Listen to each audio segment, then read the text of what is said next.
This is Winter Moon Wargaming. Welcome to this episode of the Winter Moon Podcast. I'm David. I'm Joe. And I'm Brian. And on today's episode, we're going to talk briefly about a new series that's being spearheaded by Joe here at Winter Moon. We're going to do our list of the week for CIS this week. And we're going to talk about our primary objective, recover the research. So let's get right into it. Joe, you're making a new series here on the Winter Moon Wargaming YouTube channel. Yes, I've just always really enjoyed just getting to know different people. It just kind of, comes from, real life. I love seeing the different cultures and the different people of the world. So let's bring that to the smaller scale of the Legion community. I want to get out to different scenes, different local areas, and get to know the players out there. So the way we're going to do that is reach out. We're going to find some tournaments and reach out to players who maybe have 3-0'd a local tournament, maybe have an interesting list, and talk about the list, do some battle reports for the tournament, and just get to know them and their local scene. And I think it's gonna, I think it's gonna be interesting. Hopefully, others are interested in listening to the same. So we recorded our first one just recently here with Adam Knopf, a local guy. So we started with something familiar, a local guy from the Indy Garrison who recently 3-0'd the Indy SmackDown. And then we have one set up with a guy named Aiden, who is part of a gaming group called the Granite Gungans up in New Hampshire. Recently went down to a Massachusetts tournament and did really well. So you should see Adam's interview in the Moonlight podcast here in the next. Actually, by the time this episode comes out, it should already be up on YouTube, and you'll see Aiden's here in the next week, hopefully. So. Really excited about it. What I love about In the Moonlight is that we get to interview people who have such a unique view of their own list, and we get to kind of get inside their minds. We have our own idea of how we play the game and what we think is good. And sometimes there's lists out there that are like, oh, wow, that's surprising. That's cool. Let's get into the head of the people who are running this list, because I don't have all the answers. And so I want to be able to learn more and see how people become successful in ways that are different than how I play. Just like the podcast, the main podcast, we're going to have some rotating hosts as well, in addition to the rotating guest. And I'm really excited because In the Moonlight gets a chance for us to focus on the different areas of the country. And then not just the United States, of course, we're starting local to the United States, but then we're going to probably transition to communities around the globe for this series and go global with it. And just, it gives us a chance to really focus on those areas of the world where Legion is an actively played game. It informs people about communities and ideas about the game they might not have otherwise been exposed to. Just being in their local play group, it's a way to kind of bridge the islands of Legion, so to speak, and a way to bring the community together. And that's something that I really appreciate Joe for spearheading this effort. I think it's going to be a really great show, and I'm looking forward to publishing our first episode of it.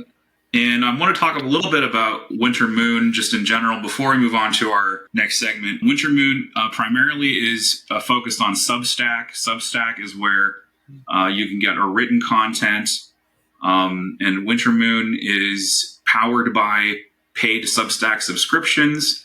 And if you are enjoying this content as well as the written content, you can become a free subscriber.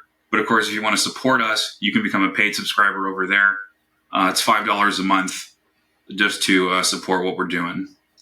And I think with that, we're going to get into our list of the week. List of the week is a list of a member of the 317th Indianapolis group on the north side of Indianapolis, Trent Hale.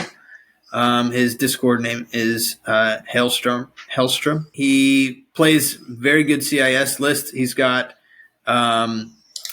right now he's currently playing at the most recent Indianapolis tournament. He is playing Count Dooku with bursts of speed, choke, and push. He also has a generic super tack with improvised orders and lead by example. He's got 2 Black Sun Enforcers with their scatter guns, with Vigos, with impact grenades, and emergency stims. Then he's got a generic naked Geonosian warrior. He's got 3 B1s with no heavies and the medical droids. He's got a dwarf spider droid with defense protocols, nose-mounted flamethrower, and emergency transponder, and then 2 aquas, both with heavies, and one of them with linked targeting array. So I do, Trent has practiced the CIS list extensively, and to my knowledge, exclusively. I'd like to call him a one-dimensional player, but unfortunately, that one dimension is beating me because he's beat me several times in a row now. I like that he has choke with Dooku. I think Dooku with choke and push is absolutely necessary. I think burst of speed is always going to be good with the current state of the game with POIs. So generally, you sometimes see aggressive tactics with Dooku. He chose not to go with that and to put those points elsewhere. Most notably, he decided to put some of those points into emergency stims on his Black Suns to allow them to dish out as much damage as they can without attritioning too hard at the beginning, which I think is really, really good. So I want to hit on that aggressive tactics point because I don't, his Black Suns have the independent surge. The Aquas surge to hit and defend.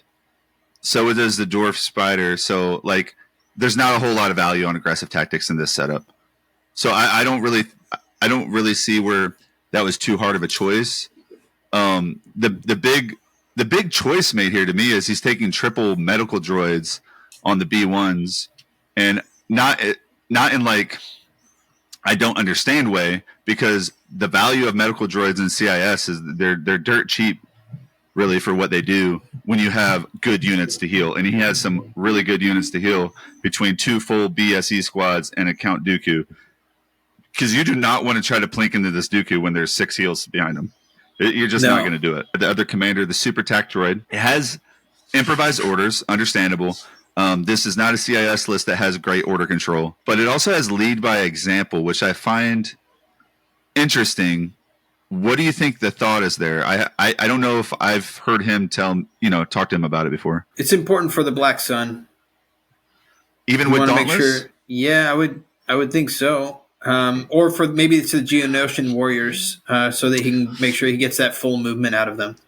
I could also see where a strafing run and a suppressive range 4 shot into Dooku, you want to make sure Dooku gets both his actions or something like that.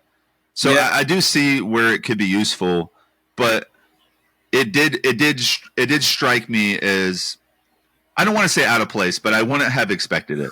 Yeah, I'll put it that way. And it depends on what he's playing against. If he's playing against regular suppression spam or different players that play Vader that can just plink 3 suppression down on his Dooku and limit those actions. That's I feel like it's more for the Dooku. Dave, what's your thoughts on the lead by example? So lead by example, it's interesting because you can do it either at the start of the turn or the end anymore.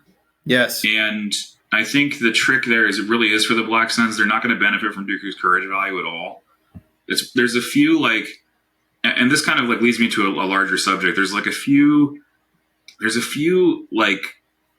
parts of the list that are a little clunky.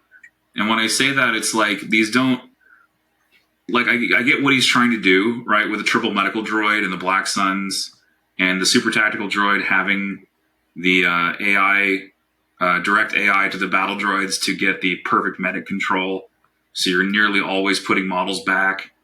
And of course, Dooku benefiting from the extra health because he's such a powerful piece and you don't want to lose him. But, those Black Suns, they kind of throw a wrench to a lot of this because they can't benefit from Exemplar because Exemplar is affiliation locked. They are vulnerable to suppression because they can't get Dooku's Courage 3. And so I think that's why the lead by example is there. But then again, that's why I think there's these little clunks, and I personally play CIS quite a bit now. I've played Black Sun Enforcers. They're really, really powerful units. They're very strong. And of course they have this incredible synergy with the medics. They don't synergize with the super tac. The super tac can't even give them the reinforcements off the divulge. And I know he's probably putting the reinforcements off the divulge on the spider droid and the aquas just to give them free movement.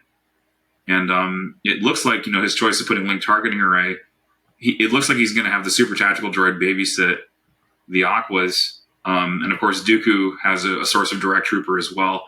So if Dooku needs to direct the medical droids, he can do that anyway.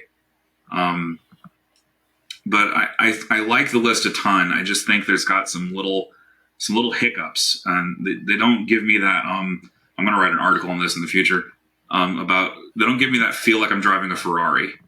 Because like when I'm playing a list, I'm looking to like see it. It's like how well tuned a car is to me.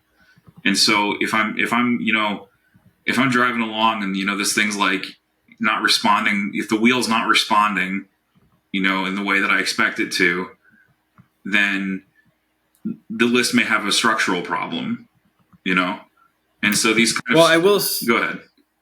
Sorry, I will say that I've talked to Trent, and he has, after this last tournament, which he did go 3-0 at, he did say that there are definitely some tweaks that he wants to make to this list. And so I think that he may have found some of the similar things that you're talking about there, Dave, that the Black Suns were doing well, but they opened the door for some potential problems, like you suggested. Like, to be honest, Black Suns are some of Luke's operative Luke and Commander Luke's favorite playthings with you serve your master well, and that could be problematic. And I wonder if that played into something that some of the changes that he wants to make. But I know that he's in the process of making changes, and I don't know which ones they are. But I agree with you that having a list that you feel like you're driving that Ferrari that's important. You're like, okay, yeah, all the pistons are firing, everything's feeling good here. And those lists take time to get to that point, And so I'm excited to see where Trent's going to take this and what the end result's going to be, There's a lot of options when it comes to the CIS right now. So we looked at Dooku, Super Tech, the two commanders. They have 6 core. So we talked about 3 B1s with medical droids. We know the 2 Black Sun Enforcers, they're decked out. Let's save their upgrades for the end because I think there's some interesting things to talk about with them. Their premier range 2 unit / range 1 unit because he has the scatter guns. So his 6 core is the Geonosian Warriors. What do you guys think of the one-off naked Geos? I'm not a huge fan myself. I'm a big Geonosian Super Squad proponent. I see why he's running it because you have this like cheap, extremely mobile unit that can capture a point when necessary, or like be flexible when it comes to counting contesting units. So if I find myself in a situation where I suddenly need to pull a unit onto a different point, and we might talk about this too in our next segment, which is going to be recover the research. Spread out objectives require that kind of flexibility, that kind of mobility. That Geonosian Warrior Squad, it might just be that there's nothing else good enough to run in that slot. 45 doesn't leave a lot of room for upgrades on a 4th battle droid, and there may just be that there's not enough points left to take a battle droid with the electric binoculars, or even a 4th medic. That's probably overkill, the 4th medic. But I think there's you can come up with some justifications for including the naked Geonosian. I'm not a fan, but there's definitely some justifications. Brian? I personally like the naked Geonosian a lot. It's a unit that is mobile enough that they're relatively easy to hide. If you have it, even mediocre to decent terrain, that unit's just not going to get shot at if you're smart with them, right? And so the fact that you can outspeed your opponent. Like you can take that unit and put them out in a kind of a dangerous spot, and know that with a cunning 1-pip and an improvised order that you can speed to a spot that your opponent is not expecting. And there's just a lot of play with just a cheap unit that's that fast and can hide really well. And I just think that opens up your playbook a lot. I am also super high on these guys. 10 out of 10. I think no one should leave home without one naked Geonosian. If you can make it work in your army and you have the points for that one naked core that you need to fill it, dude, like I want a Geonosian, because they're so, like, at that point your core, they're not a core that can triple move and be so mobile. That's what you want out of them. Someone that can get, and again, we talked about this last episode, being able to threaten a POI from range 3 is maybe even more powerful than running onto the POI and dying, and then possibly dying the next round after, right? So now your opponent has to defend that and think about that. So for 45 points, I really love squeezing one of these in as a one-off. I'm a big fan. So let's move down. We have the two heavies, 2 aqua droids with their heavy weapons. One of them has linked targeting array. That's probably the one that's getting direct AI every turn. So that makes sense. I don't know that there's too much to talk about. Aqua droids, super good. Big wall of line of sight. Works perfectly synergizing to protect Dooku and the Black Suns to walk where they want to walk. And the flamethrower spider droid. The flamethrower can sit behind it as well. Yeah. Yeah. Dave, you've been playing some aquas a little bit. Yeah, so aquas are just extremely efficient. And then, of course, like you guys mentioned, that ability to create a line of sight blocking wall, or even like a wedge shape to protect Dooku. There's just a lot you can do with them. And I think it's one of those things where it's like, here's a unit. Not only is it mathematically good, I can do several unique things that I couldn't otherwise do if I didn't bring this unit. And so those two things really lend themselves to putting aquas in basically any CIS list. They especially work here because you have these close range units that want to be protected on the way in. And any shot against the aqua droids, it's not amazing to kill one aqua and then get blown up by a Black Sun that's fully healthy. Doesn't feel good.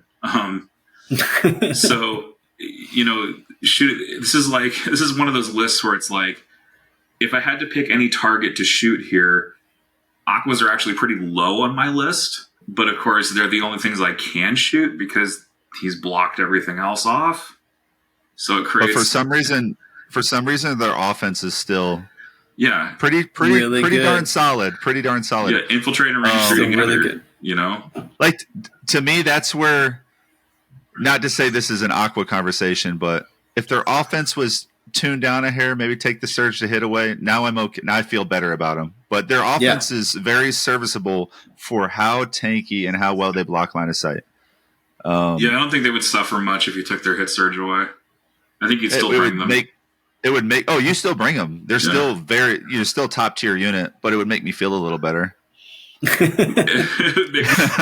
feel less guilty about bringing them because they're just so darn good. Exactly. Okay.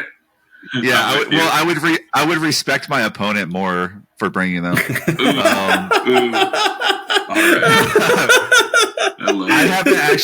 I do love CIS. I like to dabble in my CIS every once in a while. I haven't played CIS since the Aquas came out. I would 100% play him. Like, how could you not? This is the man. This is the man who brings 6 ion snows against me in practice. Okay, come on. No. Here's the worst part. I knew you were playing CIS too. Yeah. All right. So the dwarf spider droid, the one-off of this support. Now, a single support in the midst of this without great order control, you're mucking up your order control even more. But I really like the one-off flamer. Other flamers in other armies, I don't like a one-off. I think it's useless. If it matters, your opponent's going to target them. It's going to get blown up. If it doesn't matter, it's just a dude that's walking around, right? But in this army, if it matters, you're shooting through a defense protocol, emergency transponder, Dooku command card dodges, exemplar dodges. It's a pretty tanky boy. Yeah, and then when it walks onto a POI, it self-destructs and does like a bajillion that's damage. the thing you can do. So that's the army. We did gloss over the Black Suns, so we've dove pretty deep talking about it. The Black Suns have scattergun enforcers, Black Sun Vigos, emergency stems, and impact grenades. So he chose the scattergun option over the frag dead option. Let's start there for us, because these are, other than the Vigo, the other three choices are very open to interpretation, I would say. Yeah. So I like the scattergun option a little bit better on Black Suns here in 2.6 because of the cover changes. I know that the Black Suns, it might be sixes because of the amount of hits you're going to be getting with the Black Sun. You're also going to be getting more cover. People are going to get better cover dice rolls because of the amount of damage that's coming out from these Black Suns.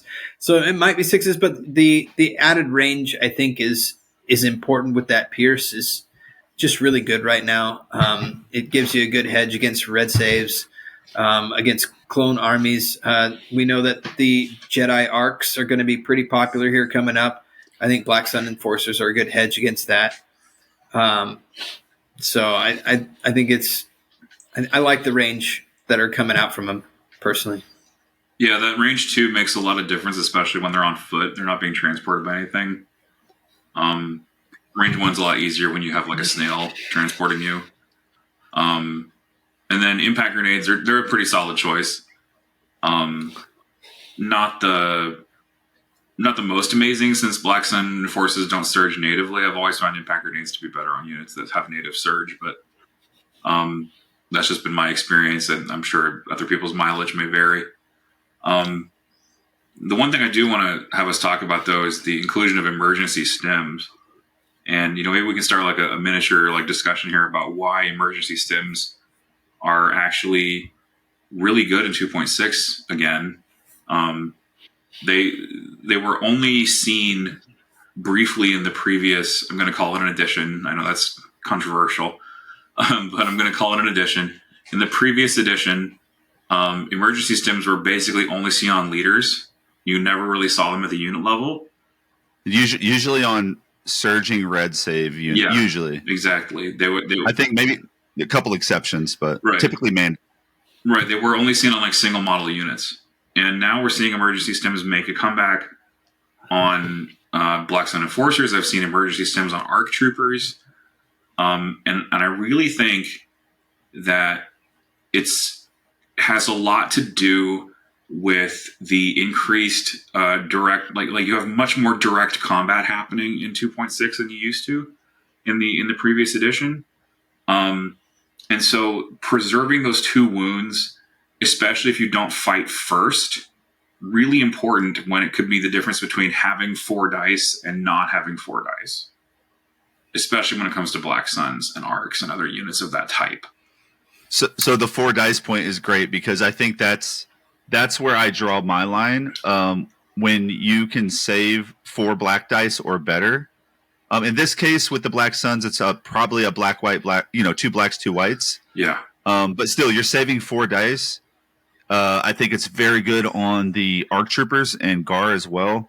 I think those are the 2 where I see E-Stims being really solid on multiple trooper type units like this. Brian? Exactly. It becomes a good investment with red save defense, in my opinion. I don't think it's a great investment on any white save units. And so like you said, the ARCs and the Black Suns are the most ideal for that. I could see it being used for like the super commandos for the Mandalorian super commandos in Shadow Collective as well. I think that's a decent option. But I think the biggest thing is that you want to front load your damage pretty heavily in 2.6. So you want to make sure that you're going to pop out and you're going to blast something. And then after the response, you still blast them again with as much dice as you can. And emergency stims allows you to do that. Agreed. Dave, anything else you want to add on the E-Stims? Well, I did want to. Yeah, go ahead. No, go ahead, please. No. I was gonna change. I want to hit back the grenades one time before we stop because I don't like the grenades. So the other thing I'm wondering is, and I do not know the timing of this off the top of my head. Maybe we can edit that if we discover this. I'm going to ask both of you. Do you know if an emergency stims unit counts for scoring? Absolutely. Like if I've got two dudes on an emergency stem and they are chilling on a POI and they would have died from emergency stems at the end of the round, like, do they still count for scoring? They 100% count for scoring because you don't take the wounds from E-Stims until the end of your next activation. Well, there you go. That's another solid reason to bring them. If nothing else, E-Stims on a red and really pseudo-surging save unit, depending on how you look at it. That's the other thing is turn 4, turn 5, like you're keeping them alive to score a POI. Sure, they're going to die when they're done, but they're also going to get like a 4 pierce one-shot off before they die, right? Right. So it's really solid. I just wanted to circle back before we move on from Trent's list. Or maybe we'll probably quickly discuss the command cards too. But the impact grenades that you brushed over, Dave, I don't like them and I don't get them. Maybe it's a points thing. I don't see why you don't try to take frag grenades here.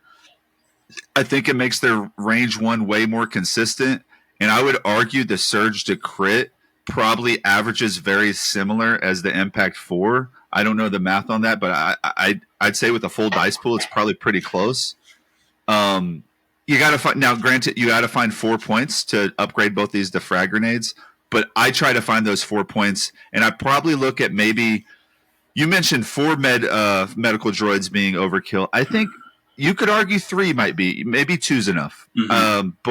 But Trent probably knows better than me, and I say probably. I use that term very loosely, so.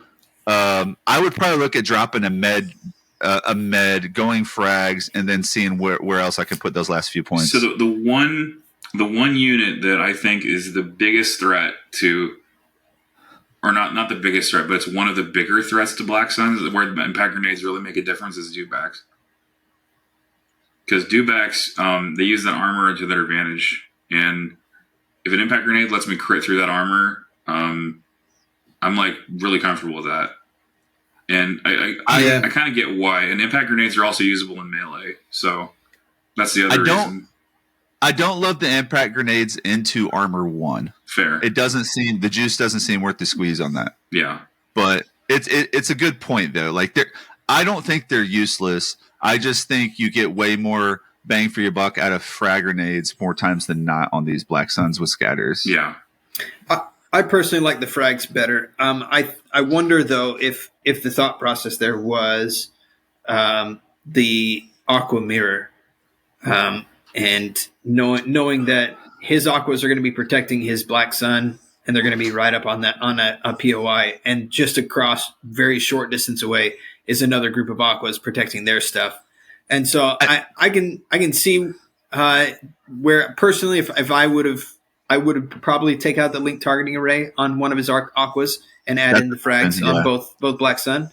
But I know that Trent's played this list more than I have, and so I know that the other thing is that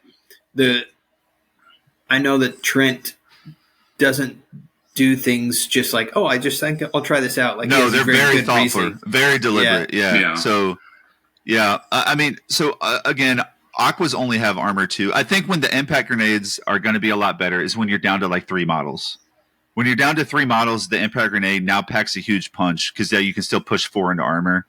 When you have a full squad, I like the frag. So, 5. It could go either way with that. The command cards, I just briefly want to hit those. It looks like he has. I had him pulled up. Hold on, where they at? I briefly want to hit the command cards here. So he has all 3 Dooku cards. He has Mechanized Incursion. Instead of They Too Will Suffer. Yeah. I find very interesting because it does give better order control, but They Too Will Suffer has a very powerful effect. I think it's a pretty strong card. So that one I find interesting. Preservation Protocol seems like a no-brainer. That's a very powerful card. And then he has Do Not Underestimate Our Means, which is the Super Tac 3-pip that gives you reinforcements. So I think everything's kind of a no-brainer, but Mechanized Incursion, I'm curious of why he values that so much. I'm guessing it's simply just the order control, but yeah, that'd be my guess too. Is he's just using Mechanized Incursion as just yet another method to put an order either onto the Super Tac or onto the B1s and then chain to the Super Tac. Yeah, when you combine that Mechanized Incursion with the Super Tac with Dooku's direct, yeah, you're looking pretty good. Yeah, it's a lot of orders for a 1-pip. I think we're ready to get into Recover the Research. Yeah. So Recover the Research says place 6 labs, those are POI, as shown on the Recover the Research map card, and then to score, starting in the second round, during each end phase, players score 1 victory point if friendly units contest 2 labs, 2 victory points if friendly units contest 3 labs, and 3 victory points if friendly units contest 4 or more labs. That's it. It's that simple. It's very simple. So no securing it in this objective at all. That's the unique piece. You don't have to secure any POIs. You just have to contest. And I think that's the piece that until you play it a few times and learn it, that doesn't come natural when you're so used to having to typically secure stuff, right? Right. Now, just to visualize it, this is the deployment that is shifted off to the right side of the board slightly. And then your POIs are kind of horizontal, 3 closer to your long edge and 3 closer to your opponent's long edge, kind of on a horizontal line. And a little offset. A little offset. So, yeah, I mean, that's the best I can do. I mean, we can start getting into the inches. Another way I could envision it is it's kind of 2 triangles. There's a set of 3 closer to the blue player and a set of 3 closer to the red player. But however you want to divide it, the objectives on the outside, those are the ones away from the center, are kind of like at an angle, like a range 2, range 1 kind of slope. And then the middle ones are like on the corners of a square with a range 2 side length. You just made me think of something, Dave, like an analogy. Because like when you look up at a cloud and like you see a dog and I see a giraffe, yeah, like that's the same thing when you're looking at those POIs. I see 3 horizontal separated, 3 closer to me, 3 closer to them. But another player might see the triangle, and that's kind of and I think that's where we can start the discussion, because I think that's a distinction, and based on your list and what it might be good at and how good it might be at splitting, you might want to prioritize controlling the triangle and then going after one of theirs. Or you might want to say, no, I want to split and come evenly across the board and control them all this way. And wherever I win at, then I try to take my 4th. Because the name of the game is try to contest 4 POIs. Absolutely. And when you start the objective, you're going to have a question is like, do I control the 3 on my side and then go for 1 on the opponent's side? Or do I try to control that sort of triangle that's closer to my right edge of the board and then go for one of the far ones? I personally find myself going for the near 3, usually committing like 2 or 3 units to the very furthest one. That if you're looking at the map, like say you're blue player, it's on the left side. And I find myself then like trying to launch. You're basically launching two attacks. You're launching an attack off to the left flank to secure the furthest away POI, and then you're launching an attack on the right flank, sort of your near side. You're launching kind of a shorter attack to secure the one across the board from you. That's kind of how I view it. Yeah, I will say that terrain feels like it plays a little bit more of a role in this primary than some others. because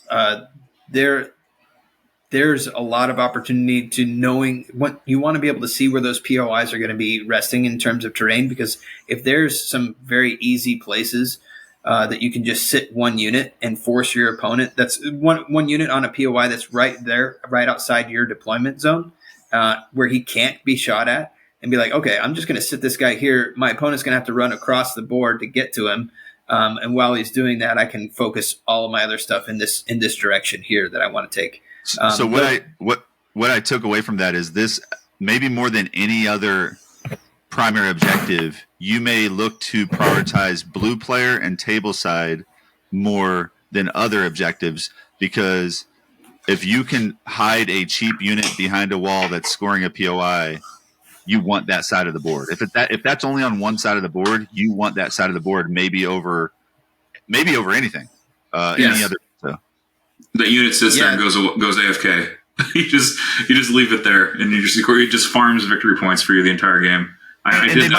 Go ahead. Yeah. No, then they might eventually die, but your opponent has to they have to run all the way around the wall and shoot. That's going to take a few turns, and now that 40 or 45 point unit has scored 3 VPs for you, and that it's earned its salt, and hopefully your army has the VPs they need on the other side of the board. You know.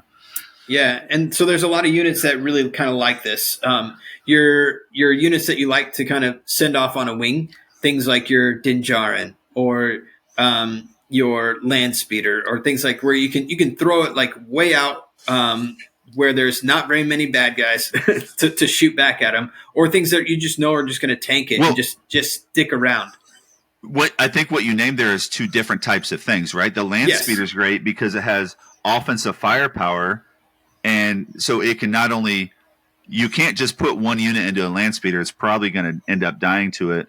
However, if it can also dip set and go anywhere else it needs to go because it can triple move and it's fast. So whereas Din is more of that duelist type that if you put one unit over there, he's going to win. If you put 3 units over there, he's going to muck them up and tank and score the VPs and probably survive long enough to win you the game. And so – both good points, but I wanted to highlight that they're doing 2 different things. So different types of units are going to excel in different ways. Yeah, exactly. Go ahead. I was going to say there's other units that are really going to like this. Things like Asajj Ventress, or units like, I don't know. I guess Guard doesn't really have one that like jumps out. They kind of like bubble up right now. ATRTs. ATRTs, yeah. Laser RT. Laser RTs are good. I love Red Save, Flamer, ATRTs for the guards. I think that's great. But those kinds of units are things that will just go out and cause problems on a wing. So I would also say this is the primary objective that maybe has the most play for ranged, more traditional ranged gun lines. Ranged gun lines are not good in the meta, in my opinion. I think most people would agree with that. The way they used to be, right? Long range units are a little bit more unsafe because everything needs to come to the center to score. I think this one is one where you can get away with some more long-range units that want to just sit there, aim, and shoot. I would agree with that. I also think suppression plays a massive role on this objective in particular. Because commanders can't be everywhere. Commanders cannot be everywhere. Things like your strafing run, like your ordnance, like your Krennic 3-pit bomb, those are all going to be very problematic for anyone who's like got a backline objective where their guy isn't able to be completely invisible. You can suppress them off that point when they're away from their commander. Okay. I was going to say E-Webs with the suppression generator suddenly feel really good on this objective. They love this one. I've played it with them. They do very well. They do very well on this one for sure. Because they can start scoring. Yep. Yes. And they just sit there and they just dish suppression the entire game from range 4. or at the very least, they can move. Turn one, they can be scoring at the very least. Right. Um, I was going to okay, say Delta Squad is a huge one on this one for guard. Commandos in general. Yeah. Commandos, yeah. Great point. Commandos are S tier unit on this objective, I would say. Like Infiltrate. Premier. Delta has infinite courage. Not going to get suppressed. Yeah, they have a lot of really good things going for them. I would agree with that. Vehicles in general, I think long range vehicle ATS. I would say ATSTs love this as well because of their long range. And another thing, to Brian's point about suppression, they can shoot a mortar across the entire map and panic a unit. So if there's not line of sight back there, they can panic a unit from infinite range, which is pretty sweet. Yeah, one of the few infinite range weapons left in the game that actually has some play. Yeah. So those are some of the units, maybe, some of the units that excel at this. We didn't talk about, before we move on, we didn't talk about the fact that snails and buses can score two at once. That's exactly where I was going to go. I was about to say, let's not skip that. Yeah. Well, say that again, David, for a first. So vehicles with an oblong base, that is AA5 speeder trucks, and the NR99 Persuader tank, the snail. If you line them up in a specific way on the objectives that are close to each other, they can contest both points at once. Their bases are long enough to do that. That would have been a massive oversight. Don't rule out oversight. the Gav. There's the Gav as well. We don't talk about the Gav.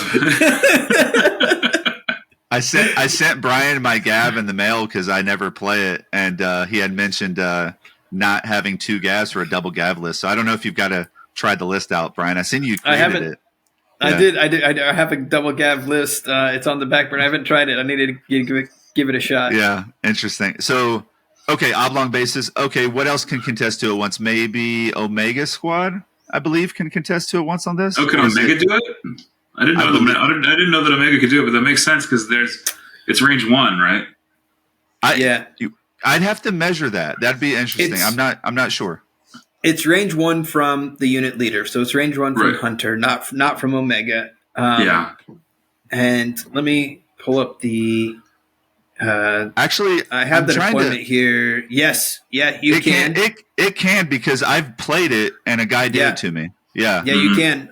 It has to be on either side. It has to be on the side points. Yeah, on either side point. Yeah, it can't be in the middle. The two out, the 4 outside POIs are the ones that you can get. You can't do the middle ones. Exactly.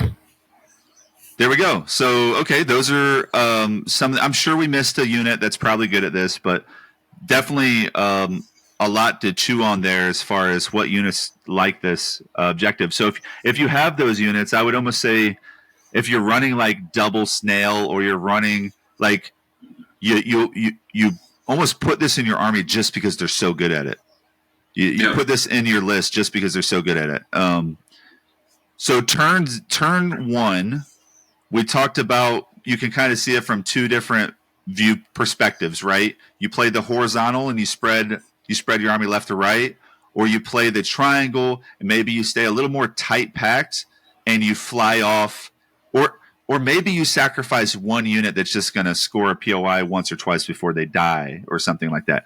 I don't think you need to score 4 POIs every turn to win this game, but I think you probably need to do it at least twice. I think it's interesting. Yeah, I would agree with that. I mean, you're always going to look for opportunity to score 4 if you can. I think that secondary objectives play a large role in this particular primary because you tie a lot on this objective, like a lot.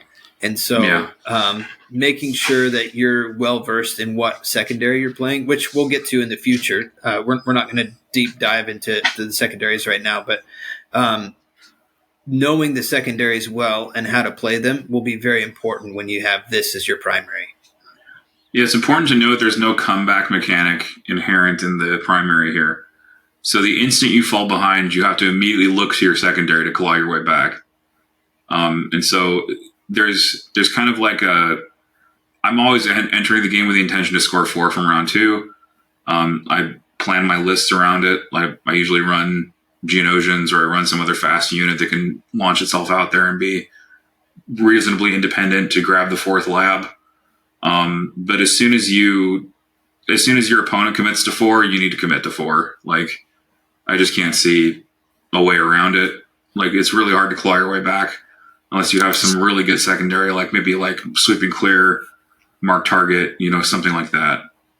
My thought was, if you fully control your triangle with your entire army, and maybe you just kind of use this term before, kamikaze a unit in to score a POI a couple times, but you control that triangle, like really, you're just wiping the floor with your opponent.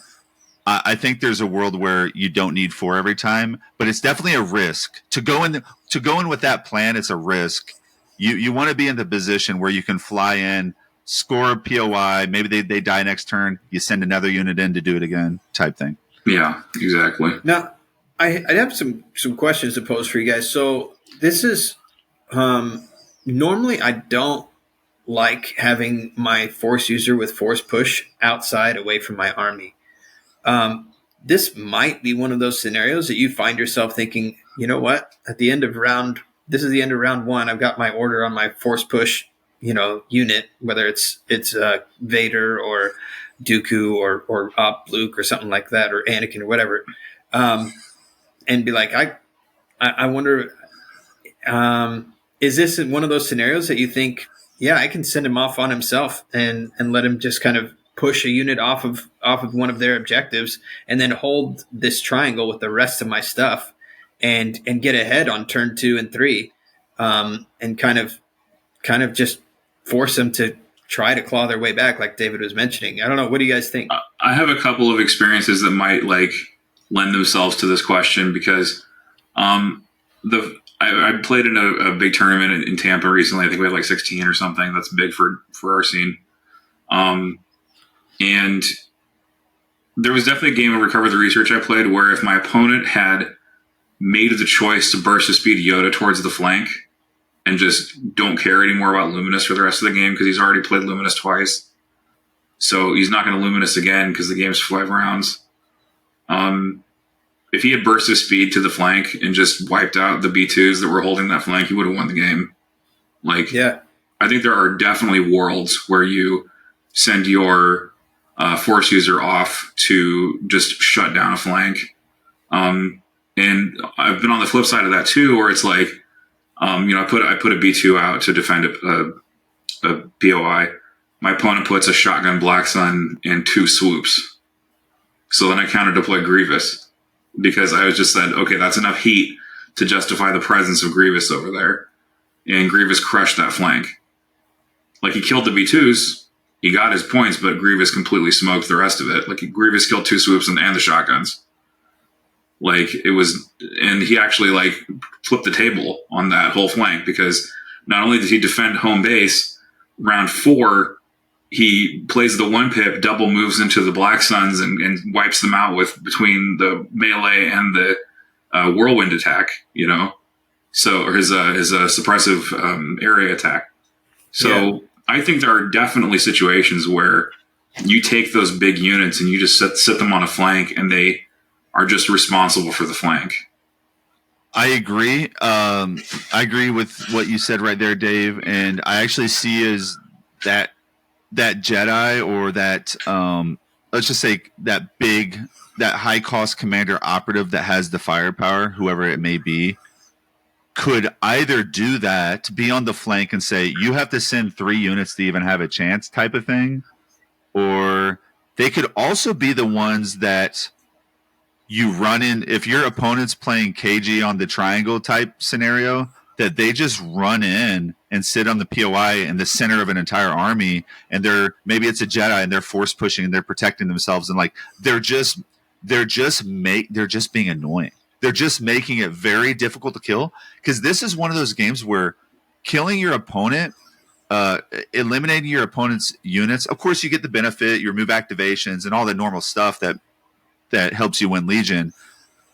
But you can also play this on the flip side and say, I don't really care about killing anything. I care about survival and scoring more quad POI turns than you, right? And in the end, as long as you're alive with 4 or 5 units at the end of the game and they're all sitting in a melee on a POI being annoying, then you probably won the game, right? Yeah. Or there's a good chance. So this one's weird because I think you can play it so many different ways. You can try to play 2 flanks evenly or even 3 almost and try to like win in multiple fronts and hope that your army splits better than your opponent's. You can, protect your triangle and send a really cheap unit just to score a couple POIs and do what they can for their price.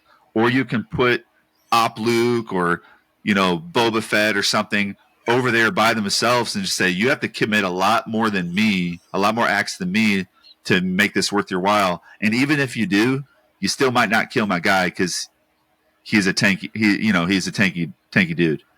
So I think you can do it a lot of different ways on this. One thing I like about that as a strategic option is, say I do that, and my Boba Fett goes out there and he roasts the core unit that you had on that one POI. Now you're going to ignore that POI. You're like, I'm not going to go mess with Boba. I'm going to go over here.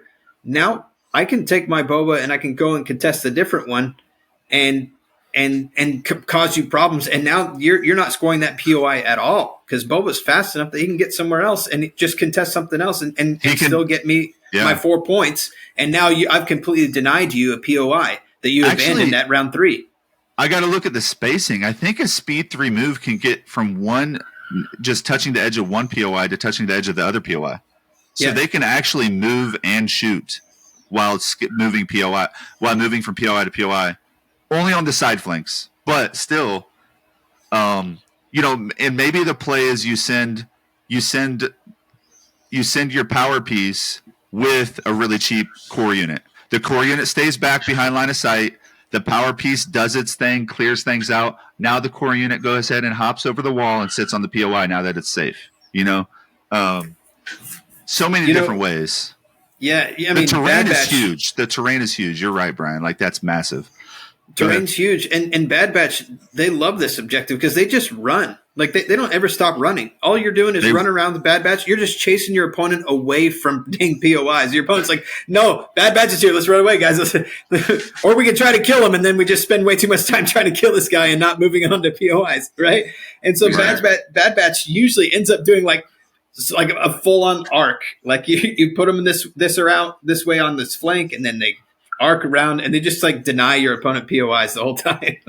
So then the rebels, they can deny at range 1, which is absurd. They can contest at range 1, so they don't have to even move that far. They just have to move. Nope. They just move less far than other units to do it. I love. So one thing to touch on, because I've done this. Don't get greedy. There is no value in taking control of 5 POIs. It's true. Or, not say taking control, contesting. There's zero value. Now, if you say on that 5th POI you're trying to eliminate a unit, fine. But to actually contest it doesn't do anything for you. Another point that I just thought of was it depends, Joe, if you're denying the POI. Like I think it's a good play if you're denying your opponent an additional VP. Well, the only way to deny him is by killing the unit, suppressing the unit. Which we missed one. I think Droidicas are very good on this. Super good, because they can sit. You put a pair of Droidicas on one POI, maybe put a trio of Droidicas, and not only can they roll at high speeds to another one, they can suppress the heck out of whatever you have over there on the flank. So Droidicas, another really superior unit. I would agree. We talked about terrain and blue player map choice being maybe very high priority on this one compared to others. I think we mentioned, what else did we mention was high priority on this one? There's one other thing. Well, anyways, the third thing I think going last and having the activation count and having the playing those. I mean, I could even see playing standing orders just so you can go last in the middle of a game being a play on this one. On a given, depending on a given turn, because if you have that, let's say, weak unit, the weak defensive unit that's behind LOS, I don't care what unit it is, you give them that standing order, and you say, I guarantee that I'm going to score a POI when I climb over this wall. That's pretty powerful. Obviously there's standby play that can happen, but like in general, that's really powerful. And to that note, don't forget, just as a tactic, when you are making your target selection, if you are able to eliminate a unit with a face-up order token, you can prioritize that, because when they die, your opponent will not get a pass off that. So use that to your advantage. If it's 50 one way and 50 another, choose the one with the face-up order token, because if you get that lucky dice roll and you blow them off the board, now you have last act or last 2 acts just from that alone. That's a great point, because they don't get that pass token because they're not pulling that token out of their bag. Like that's just a dead. And token. I think on Recover the Research, I think you could argue it's more important than other objectives, because the strategy of diving in at the end of a turn just to contest, knowing they're going to get blown up the next turn, fine. At least make it difficult. Hop into melee, take a dodge, do whatever you can do. But going last is really big for Recover the Research. Well, that does it for this episode of the Winter Moon Podcast. And thank you all for watching or listening. If you are watching us on YouTube, visit wintermoonwargaming.substack.com, become a subscriber there. And if you're listening on the Substack, visit us on YouTube at Winter Moon Wargaming on YouTube. So thank you so much for listening. We will see you next time. Bye-bye. See ya.